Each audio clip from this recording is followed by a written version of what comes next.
नमस्कार दोस्तों, कैसे हैं? उम्मीद करता हूँ एकदम शानदार, जबरदस्त, जिंदाबाद होंगे आप सभी। तो चलिए देर किस बात की, आज हम बात करने वाले हैं नंद वंश के बारे में। पिछले वीडियो में हमने बात करी थी और वह बात करी थी हमने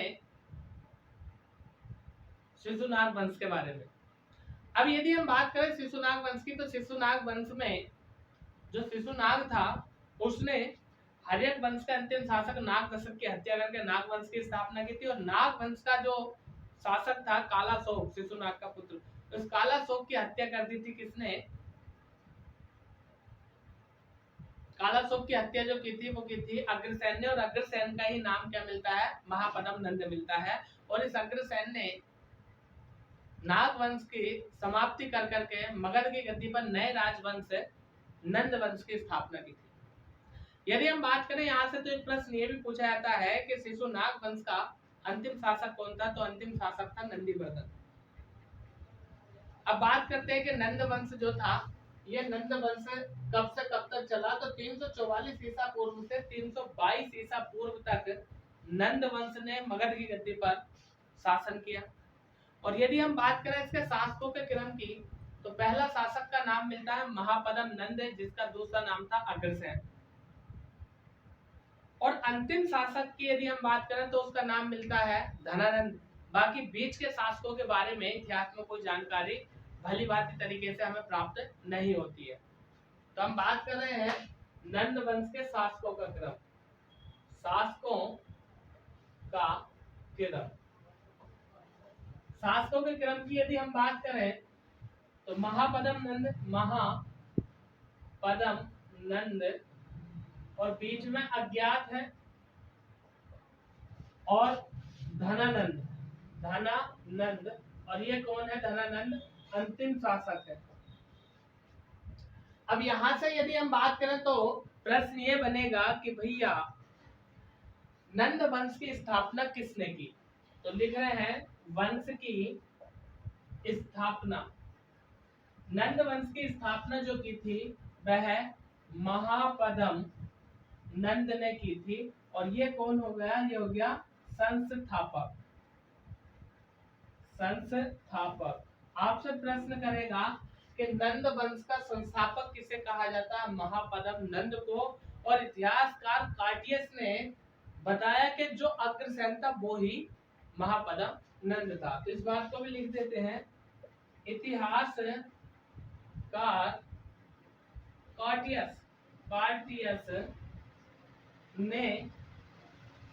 कार्टियस के अनुसार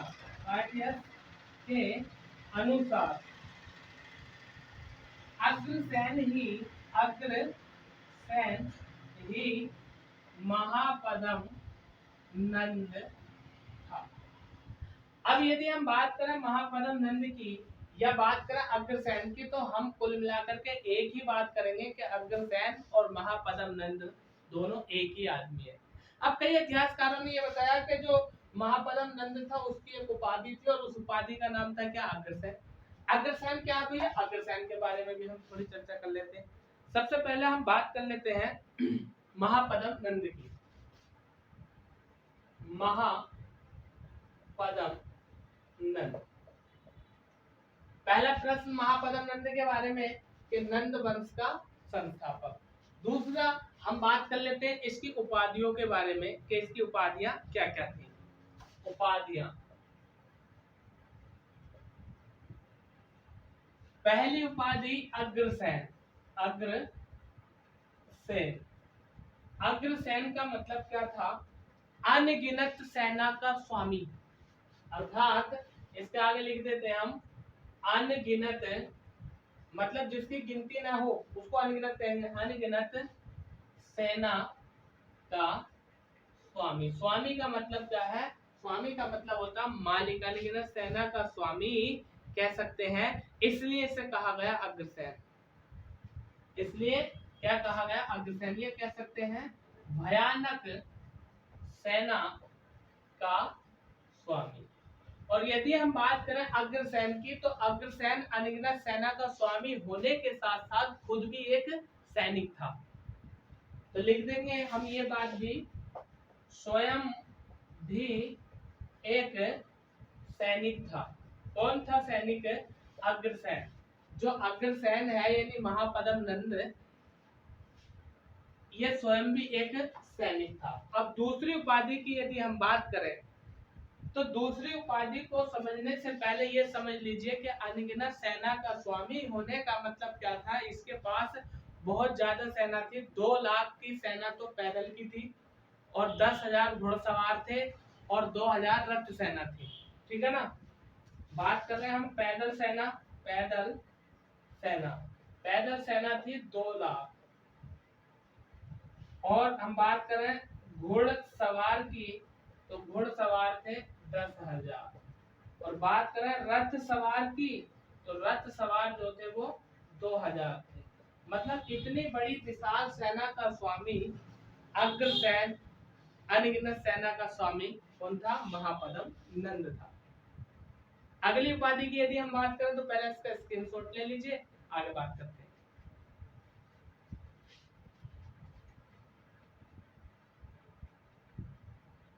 दूसरी उपाधि की यदि हम बात करें नंबर 2 पर, वह थी उग्रसेन।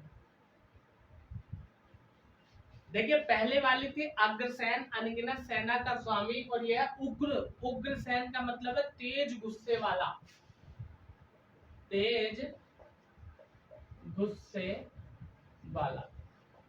यदि हम बात करें उग्रसेन की, उग्रसेन जो उपाधि है किसकी उपाधि है?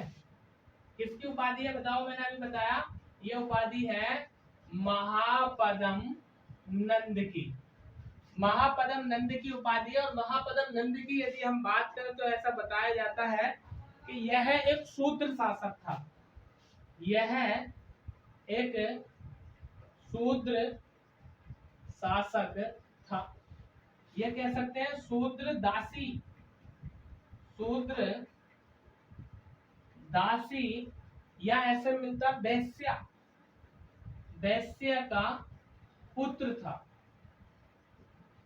अब यदि हम बात करें तो इसकी महापद्म नंद की उपाधि थी उग्रसेन। उग्रसेन का मतलब था तेज गुस्से वाला। अर्थात कह सकते हैं कि इसने एक शपथ खाई थी और वो शपथ यह खाई थी कि मैं संपूर्ण पृथ्वी को क्षत्रिय विहीन कर दूंगा। मतलब क्षत्रिय, ये जो क्षत्रिय है इन क्षत्रियों का नाम और निशान मिटा दूंगा सारी पृथ्वी से। और यदि हम बात करें तो रामायण में भगवान परशुराम ने ये संकल्प लिया था और परशुराम ने 3 बार क्षत्रिय विहीन कर दी थी पृथ्वी। तो इसीलिए परशुराम की तरह तेज गुस्से वाला होने के कारण इन्हें सर्व क्षत्रात्मक कहा जाता था। किसको? उग्रसेन। और उग्रसेन किसकी उपाधि थी? महापद्म नंद की बात कर रहे हैं। ठीक है। तो हम लिखेंगे कि इसने शपथ खाई थी। क्या लिखेंगे? शपथ संपूर्ण पृथ्वी को क्षत्रिय विहीन करने की शपथ ली थी। किसने शपथ ली थी? संपूर्ण पृथ्वी को क्षत्रिय विहीन करने की उग्रसेन। और उग्रसेन किसकी उपाधि थी? महापद्म नंद की। ठीक है ना। फिर यदि हम बात करें तीसरी उपाधि की तो तीसरी उपाधि इसको एक और अन्य नाम दिया गया। उस अन्य नाम की यदि हम बात करें तो सर्व छत्रात्मक। सर्व छत्रात्मक। इस सर्व छत्रात्मक का मतलब क्या था? तेज गुस्से वाला। तो ये था ही था, यानी परशुराम की भांति, परशुराम, परशुराम की भांति तेज गुस्से वाला, गुस्से वाला तथा पृथ्वी से क्षत्रियों का नाश करने वाला, नाश करने वाला। ये उपाधियां थी किसकी? उग्रसेन की। अब उग्रसेन की यदि हम बात करें तो देखिए एक अभिलेख है जिसका नाम है हाथी गुम्फा अभिलेख। और हाथी गुम्फा अभिलेख जो है वो कलिंग नरेश खारवेल का अभिलेख है। यदि हम बात कर रहे हैं महापद्म नंद की, जिस समय मगध पर महापद्म नंद का शासन था 344 के आसपास की बात है। उस समय एक स्वतंत्र राज्य था जिसका नाम था कलिंग, और कलिंग का राजा था खारवेल। तो कलिंग पर विजय प्राप्त करी थी किसने? महापद्म नंद ने। तो कलिंग पर विजय के बारे में जो उल्लेख मिलता है वो कलिंग नरेश खारवेल का हाथी गुम्फा अभिलेख से हमें जानकारी मिलती है। तो हम लिख रहे हैं हाथी गुम्फा अभिलेख के अनुसार, हाथी गुम्फा अभिलेख हाथी गुम्फा अभिलेख के अनुसार हाथी गुम्फा अभिलेख के अनुसार यदि हम बात करें तो क्या है, महापद्म नंद ने कलिंग की विजय की थी।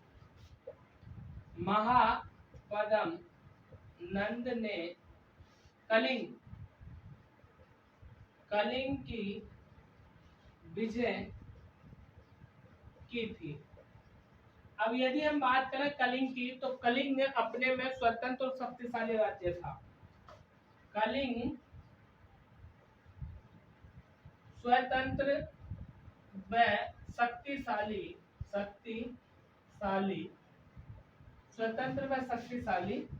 राज्य था। कौन? कलिंग। ठीक है। इसके बाद यदि हम बात करें तो स्क्रीनशॉट ले लीजिए इसका, आगे चलते हैं।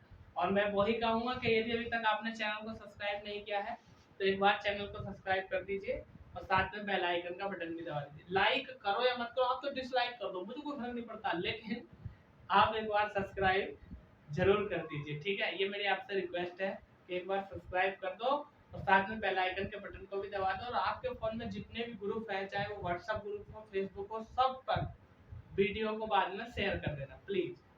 ठीक है।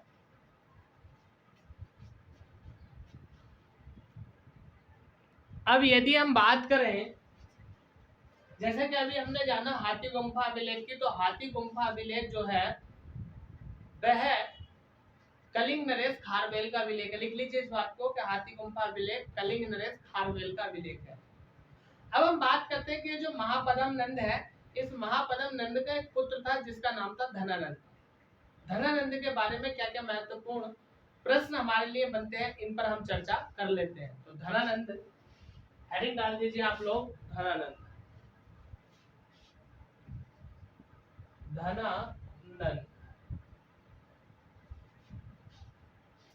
चलिए अब देखिए, धनानंद की यदि हम बात करें तो अतुल्य धन संपदा होने के कारण इसका नाम धनानंद पड़ा। मतलब ऐसा बताया जाता है कि जिस समय धनानंद गद्दी पर था और गद्दी पर रहा, बहुत बड़े साम्राज्य और बहुत बड़ी धन संपदा का मालिक था, इस कारण से इसका नाम धनानंद भी था। बाकी और कोई अन्य दूसरा नाम इसका मिलता नहीं है, लेकिन हम बात कर रहे हैं कि अतुल्य धन संपदा होने के कारण नाम धनानंद पड़ा। धनानंद अतुल्य धन संपदा होने के कारण क्या कहा गया? इसको धनानंद कहा गया। फिर दूसरी बात यदि हम बात करें धनानंद की, तो धनानंद इतना अत्याचारी था कि जनता पर बहुत ज्यादा अत्याचार करता था और नाना प्रकार के कर यानी टैक्स लगाता रहता था। तो लिखेंगे यह बहुत ही अत्याचारी था। अत्याचारी कौन था? धनानंद बहुत ही अच्छा अत्याचारी था। जनता पर भिन्न प्रकार के तरह के कर लगाया करता था। कौन लगाया करता था? धनानंद। देखिए, आप हाथों हाथ लिखते रहिए, स्क्रीनशॉट भी लेते रहिए, मैं इसलिए साइड में हो जाता हूँ। ठीक है, चलता फिरता रहता हूँ। फिर आगे यदि हम बात करें कि जो धनानंद था, धनानंद के बाद धनानंद से पहले इसका पिता था और इससे पहले भी जो शासक थे, दो ही शासकों का हमें पता चलता है नंद वंश के, एक तो महापद्म नंद और एक अंतिम शासक धनानंद। तो नंदों के अत्याचारों का जो वर्णन है, जो उल्लेख है, वो हमें एक पुस्तक में मिलता है जिसका नाम है मुद्रा राक्षस। और मुद्रा राक्षस पुस्तक के लेखक जो है वह है विशाखा दत्त। तो लिख रहे हैं नंदों के अत्याचारों का उल्लेख या यूं कह दीजिए वर्णन, नंदों के अत्याचारों का वर्णन पुस्तक या इसको बोल दीजिए ग्रंथ मुद्रा राक्षस में मिलता है। अब मुद्रा राक्षस के लेखक की यदि हम बात करें तो इसके लेखक हैं विशाखा दत्त। ठीक है, मुद्रा राक्षस के जो लेखक हैं उनका नाम है विशाखा दत्त।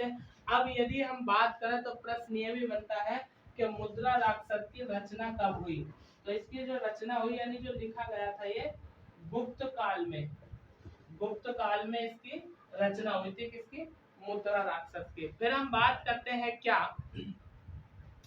कि ये जो धनानंद था ये किसका पुत्र था, इसके पिता का नाम क्या था, महापद्म नंद।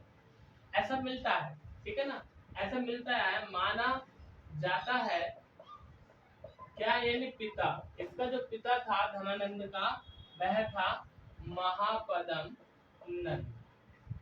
महापद्म नंद पिता था किसका, धनानंद का। फिर आगे हम बात करते हैं मुद्रा राक्षस से और क्या क्या महत्वपूर्ण प्रश्न बनते हैं। मुद्रा राक्षस में नंदों को क्षत्रिय बताया गया है, तो लिखेंगे मुद्रा राक्षस में नंदों को, यानी जो नंद वंश के शासक हुए नंदों को क्षत्रिय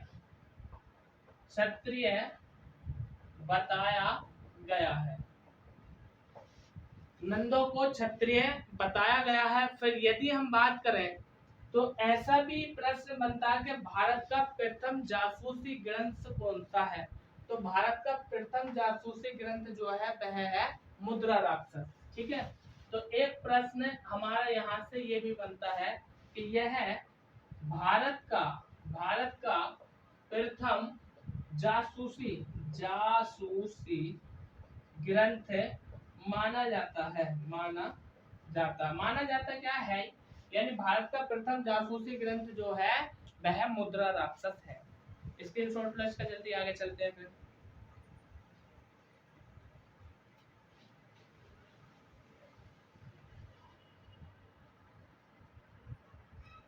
हाँ, विशाखा दत्त लेकर किसके, मुद्रा राक्षस से। चलिए आगे और हम बात करते हैं कि मुद्रा राक्षस में नंदों को क्षत्रिय बताया गया है और मुद्रा राक्षस के लेकर जो है वो विशाखा दत्त हैं, और भारत का पहला जासूसी ग्रंथ किसे बताया गया, विशाखा दत्त को बताया गया है। और क्वेश्चन ये भी बनता है कि मुद्रा राक्षस जो है यह नायिका विहीन नाटक है, मतलब जिसमें नायक का जिक्र है, नायिका का वर्णन नहीं है। तो लिख देंगे हम इसको मुद्रा राक्षस में, मुद्रा राक्षस यह नायिका विहीन नाटक है, यह नायिका विहीन नाटक है।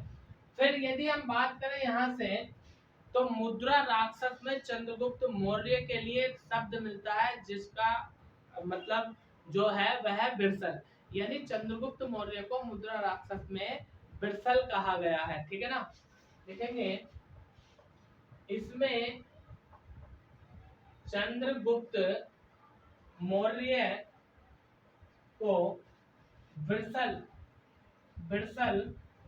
कहा गया है। अब यदि हम बात करें धनानंद के बारे में तो धनानंद से और क्या क्या प्रश्न बनते हैं। धनानंद देखिए, समझ लीजिए ध्यानपूर्वक, क्या धनानंद के समय में ही हमारे भारत में प्रथम यूनानी आक्रमण हुआ था। धनानंद के समय में यूनान की तरफ से आक्रमण हुआ था और आक्रमणकर्ता जो था वह था अलेक्जेंडर, यानी सिकंदर, और 326 से 25 ईसा पूर्व के समथिंग, इसने 326 डेट आती है, 326 ईसा पूर्व में सिकंदर ने भारत पर आक्रमण किया था। जब सिकंदर ने भारत पर आक्रमण किया था उस समय मगध का जो शासक था वह था धनानंद। सिकंदर की यदि हम बात करें तो यूनान में मकदूनिया का शासक था और 326 ईसा पूर्व में भारत आया, भारत पर आक्रमण किया। यदि हम बात करें तो सबसे पहले जो इसने आक्रमण किया था सिकंदर ने, वह काबुल, कांधार, बैक्ट्रिया को जीता था। और काबुल, कंधार और बैक्ट्रिया को जीतने के बाद यह हिंदू कुश पर्वत को पार करते हुए भारत में प्रवेश कर जाता, और भारत में प्रवेश करने के बाद ये फिर पहुंचा तक्षशिला। और तक्षशिला की यदि हम बात करें तो उस समय तक्षशिला का जो शासक था उसका नाम था आम्बी। आम्बी अलेक्जेंडर सिकंदर से डरा, भयभीत हुआ और बिना युद्ध लड़े ही उसने आत्मसमर्पण कर दिया और सिकंदर का सहयोगी बन गया। तो इतिहास में यानी भारत का पहला देशद्रोही जो कहा जाता है वह आम्बी को कहा जाता है। तो पहले हम इतनी बातें लिख लेते हैं, उसके बाद हम चर्चा करते हैं। धनानंद के समय में भारत पर यूनानी आक्रमण हुआ, और ये आक्रमण जो हुआ था 326 ईसा पूर्व में, यानी सिकंदर द्वारा 326 ईसा पूर्व में आक्रमण हुआ। ठीक है, 326 ईसा पूर्व में आक्रमण हुआ। और यदि हम बात करें तो सिकंदर का दूसरा नाम अलेक्जेंडर, जो कि मैंने आपको बता भी दिया है, ठीक है ना, अलेक्जेंडर सिकंदर। पूरा नाम अलेक्जेंडर सिकंदर, पूरा नाम मिलता है इसका अलेक्जेंडर सिकंदर। अब यदि हम बात करें तो सिकंदर यूनान प्लस मकदूनिया का शासक था। मकदूनिया का शासक कौन था? सिकंदर। फिर यदि हम बात करें तो लिखेंगे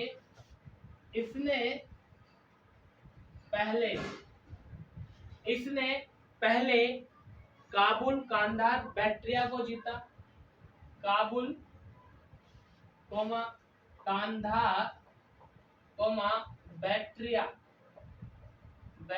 को जीता तथा जीतने के बाद हिंदू कुश पर्वत को पार करते हुए भारत में प्रवेश किया। हिंदू कुश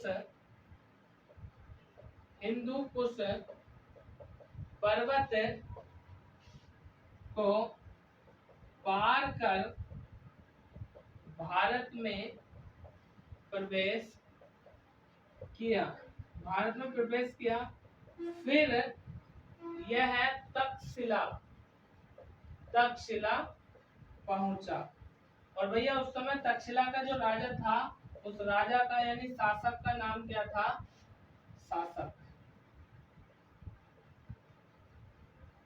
शासक का नाम था आम्बी। क्या नाम था? आम्बी। स्क्रीनशॉट लो इसका, आगे चलते हैं।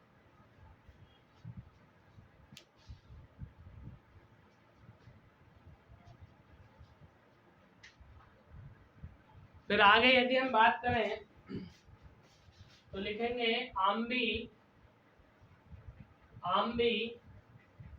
सिकंदर से डरा तथा बिना युद्ध लड़े आत्मसमर्पण कर दिया और सिकंदर का सहयोगी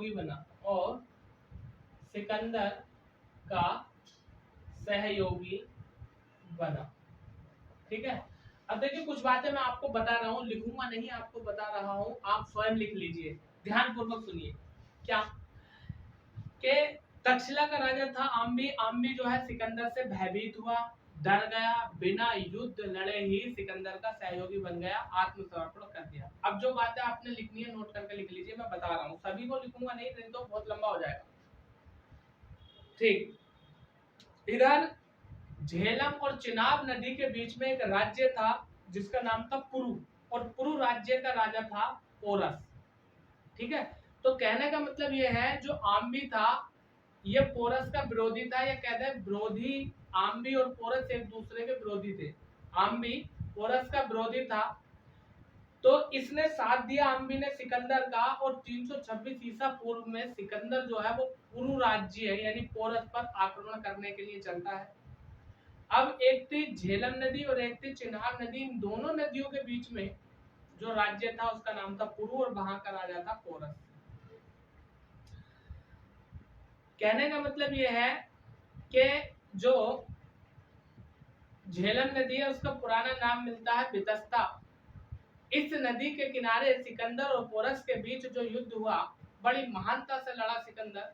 यदि हम बात करें तो यूनानी इतिहासकार या मुस्लिम इतिहासकारों ने अपने मुस्लिम शासकों को, या यूनानी इतिहासकारों ने यूनानी शासकों को बड़ा चढ़ाकर लिखा। अन्यथा आप एक बात बताइए,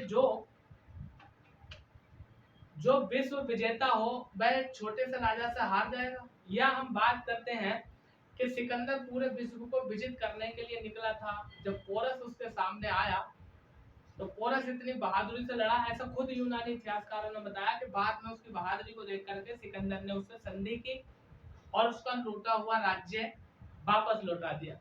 और वास्तविकता तो यह है कि पोरस इतना महान राजा था कि उसने सिकंदर को इतनी बुरी तरह मारा कि उसके छक्के छुड़ा दिए। लेकिन उसके इतिहासकारों ने सिकंदर को महान बता दिया और पोरस को कह दिया कि युद्ध में हार गया। खैर चलो, हम और आप तो उस टाइम थे नहीं। तो बात करते हैं कि झेलम नदी का प्राचीन नाम मिलता है बितस्ता। बितस्ता नदी के किनारे जो युद्ध हुआ सिकंदर और पोरस के बीच, इस युद्ध को कहा जाता है हाइडे स्पीच का युद्ध। हाइडे स्पीच का युद्ध या झेलम का युद्ध या बितस्ता का युद्ध कहा जाता है। पोरस की इसमें हार हो जाती है, बहादुरी से लड़ा पोरस। इसकी बहादुरी को देख करके सिकंदर इसका राजपाट इसको वापस लौटा देता है। और यदि हम बात करें तो झेलम नदी को पार करने से इनकार कर देती है सिकंदर की सेना। क्यों? क्योंकि उससे आगे नंदों का शासन था। नंदों का शासन था, और नंद वंश के जो शासक थे, जैसे धनानंद की हम बात करें कितना अत्याचारी था,